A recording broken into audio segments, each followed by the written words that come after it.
Estamos de vuelta, Diego Borges nos acompaña, él es candidato asambleísta nacional por Unidad Popular y precisamente está aquí para conocer un poco sus propuestas de cara a esta intención de llegar a la asamblea. Bienvenido y gracias. ¿Cuál es el escenario político que ustedes avisoran con respecto a lo que va a ser el futuro de una asamblea? Ayer conversábamos con un candidato también asambleísta a nivel provincial y decía que se prevé que va a ser muy complejo porque si bien no va a haber una mayoría oficialista como hubo en la última, sin embargo, va a haber una diversidad muy grande de tendencias y eso podría complicar, pues, para generar los cambios que asegura la oposición en bloque, pero que con sus visiones particulares se pueda alcanzar. ¿Cuál es, en cambio, ustedes la visión que tienen con respecto al futuro de la Asamblea? En primer lugar, un cordial saludo a Ibarra, es la tierra de mi mamá, es la tierra de mis raíces y para mí siempre es un gusto estar en esta ciudad. Sobre lo que usted me pregunta, yo creo que el escenario va a ser complicado en cualquier caso, no solamente en términos políticos por la composición de la Asamblea. Es muy probable efectivamente que el oficialismo, que el correísmo no vuelva a tener una cantidad tan grande de asambleístas, pero también por las condiciones en las cuales se queda el país y por los problemas que esa nueva Asamblea tiene que abordar. Desde la perspectiva nuestra de Unidad Popular, de las listas 2, el objetivo básico es responderle a la gente. Y responderle a la gente significa poder plantear iniciativas legales, proyectos de ley y además iniciativas para que el nuevo Ejecutivo lo pueda hacer, que resuelvan problemas básicos.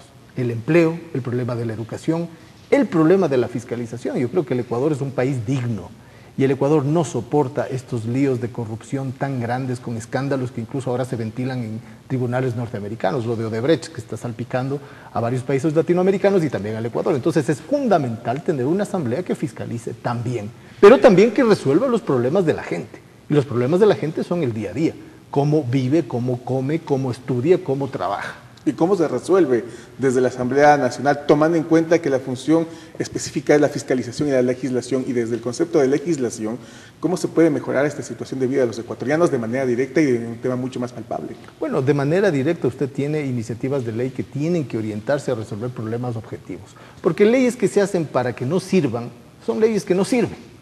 Entonces, tienen que ser leyes, por ejemplo, orientadas a permitir que los ecuatorianos puedan encontrar un trabajo digno. La mayor parte de los ecuatorianos, 60% de los ecuatorianos, tienen o condición de desempleo abierto o condición de mal empleo. Es un tema fundamental que le compete al Ejecutivo, al Legislativo, y desde la Asamblea eso tiene que resolverse. El problema de la educación. El problema de la educación no solo superior, sino básica también. Es un tema que les compete al resto de los ecuatorianos que no están buscando trabajo. Es un tema que tiene que resolverse. Y el tema de la dignidad, como le decía, que es un Ecuador transparente, un Ecuador limpio, un Ecuador que no quiere estos líos de servidores públicos que se enriquecen a costa de los ecuatorianos. ¿Qué pasa con la ley de comunicación, la ley de plusvalía y las otras normativas económicas que se han implementado en los últimos tiempos, que muchos han tomado como bandera de lucha, asegurando que su primera intención en el caso de llegar a la Asamblea será buscar la forma de derogar estas leyes? Bueno, nosotros lo hemos dicho, creo que fuimos uno de los primeros en decir, la ley de plusvalía es un atraco, la ley de plusvalía tiene un carácter confiscatorio. Y por tanto, además de que es inconveniente, yo creo que tiene que ser derogada. La ley de comunicación es una mordaza, lo hemos dicho, ¿no?, en esta ocasión, desde el inicio en el cual se discutía el proyecto y luego cuando ya se implementó. No se puede tener un país cuya constitución garantiza la libertad de expresión, de organización, y expresión no solamente significa en los medios de comunicación, la expresión libre, lo que vimos hace pocos días con los hermanos Shuar, es inaceptable. Entonces, una ley que amordaza la comunicación, que amordaza la expresión, no puede ser compatible con una constitución que es garantista, más bien de la participación ciudadana. Fue parte en algún momento de este gobierno y en ese instante, recordemos un poco cuál fue el punto de quiebre que Diego Borges dijo, esto no va tal cual se esperaba. ¿Qué pasó en ese momento? Bueno, yo si volvería al año 2006, volvería a ser parte de una revolución ciudadana. El punto es que hay que preguntarse quién se torció en el camino. Nosotros seguimos planteando transformación profunda, seguimos planteando una renovación de la política, seguimos planteando una renovación de la producción y de la economía, seguimos planteando la revolución de la transparencia. ¿Quién se cambió en el camino? Yo creo que fue el correísmo. Y el punto de toque, en el caso particular mío, personal, fue el año 2011, noviembre del año 2011, cuando el presidente decidió nombrar para la presidencia del Banco Central a Pedro Delgado. Nosotros habíamos dicho que eso era inconveniente, sabíamos de la naturaleza de ese personaje y eso hizo pues que nos distanciemos. El oficialismo ha tenido un desliz en los últimos tiempos con respecto a proyectos en tema económico. Por ahí el candidato presidencial Lenín Moreno dejó abierta esta intención y luego intentó corregir sobre recuperar una moneda nacional y un poco dejar a un paso la dolarización. Su propuesta es mantener la dolarización. Bueno, nosotros en eso debemos ser muy certeros.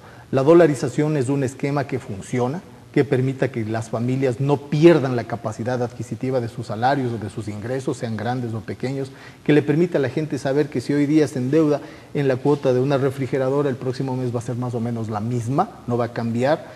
No sucedía eso con la moneda nacional.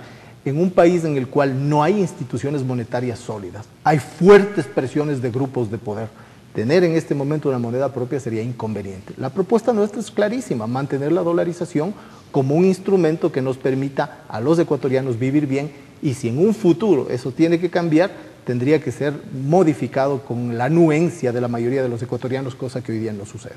En el tema de presidenciables, ¿cómo ven sus posibilidades? Tomando en cuenta que por lo menos hasta el momento hay 3 tendencias que están, entre comillas, según las encuestadoras, liderando las propuestas. Ustedes se encuentran en el 4º lugar entre una u otra encuesta. ¿Cómo ven sus posibilidades presidenciales? Bueno, yo creo que el candidato Paco Moncayo, el general Moncayo, es el voto útil de los ecuatorianos que quieren reemplazar ya el modelo correísta. Porque en todas las simulaciones que se hacen, es el único candidato que en una segunda vuelta que va a haber, le ganaría a Lenín Moreno. Entonces, si los ecuatorianos queremos modificar el esquema correísta, el voto útil es Paco Moncayo. ¿Realmente ustedes consideran que podrían modificar sin tener una tendencia de derecha, como están en este caso representando la candidatura de Guillermo Lasso y un poco Cinta Viteri? Mire, yo creo que más allá de las posturas ideológicas que siempre son necesarias, porque no se puede hacer tabla rasa de las posiciones políticas e ideológicas, yo creo que el Ecuador del 2017 va a requerir un gobierno de acuerdo nacional. Y eso es válido para cualquier candidato que gane, incluyendo al general Paco Moncayo, que sería el más opcionado en una segunda vuelta muy probable que va a haber.